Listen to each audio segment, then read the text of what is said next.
اعوذ باللہ من الشیطان الرجیم بسم اللہ الرحمن الرحیم۔ خواتین و حضرات، میں شب برات کے حوالے سے کچھ بیان کروں گا۔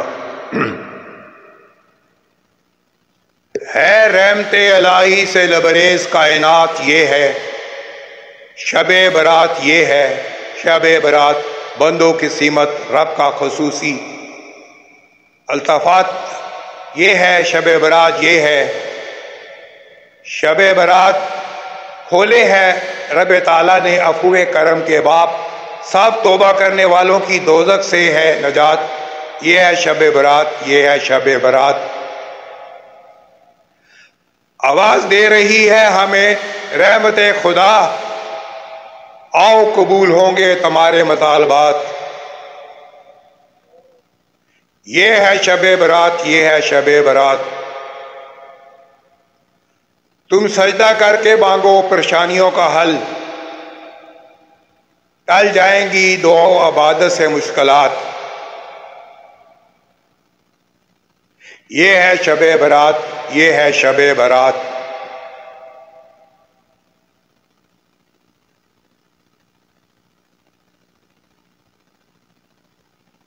میرے ساتھیوں، السلام علیکم۔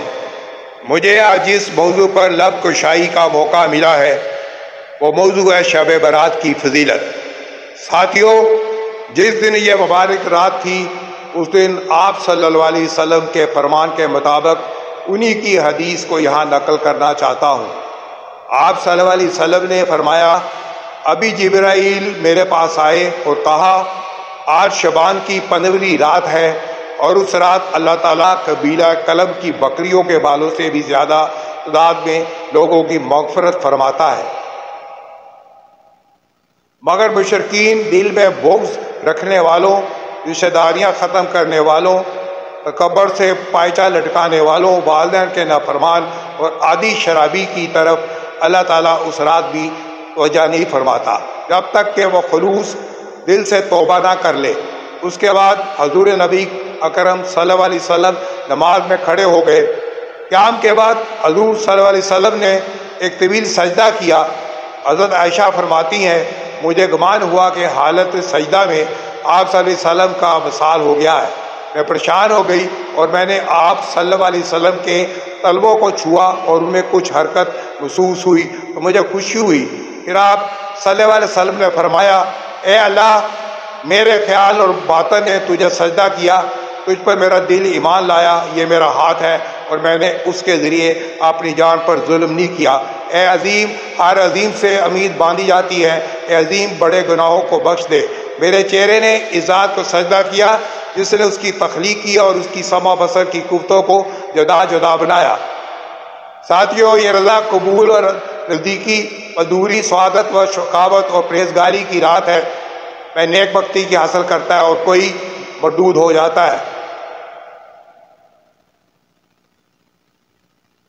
ایک کو اجر دیا جاتا ہے جبکہ دوسرے کو محروم کر دیا جاتا ہے۔ کتنے ہی لوگوں کا کفن دھویا جا رہا ہے اور وہ بازاروں میں مشغول ہے، کتنی قبریں کھودی جا رہی ہے، لیکن قبر میں دفن ہونے والا اپنی بے خبری کا باعث خوشی اور غرور میں ڈوبا ہوا ہے۔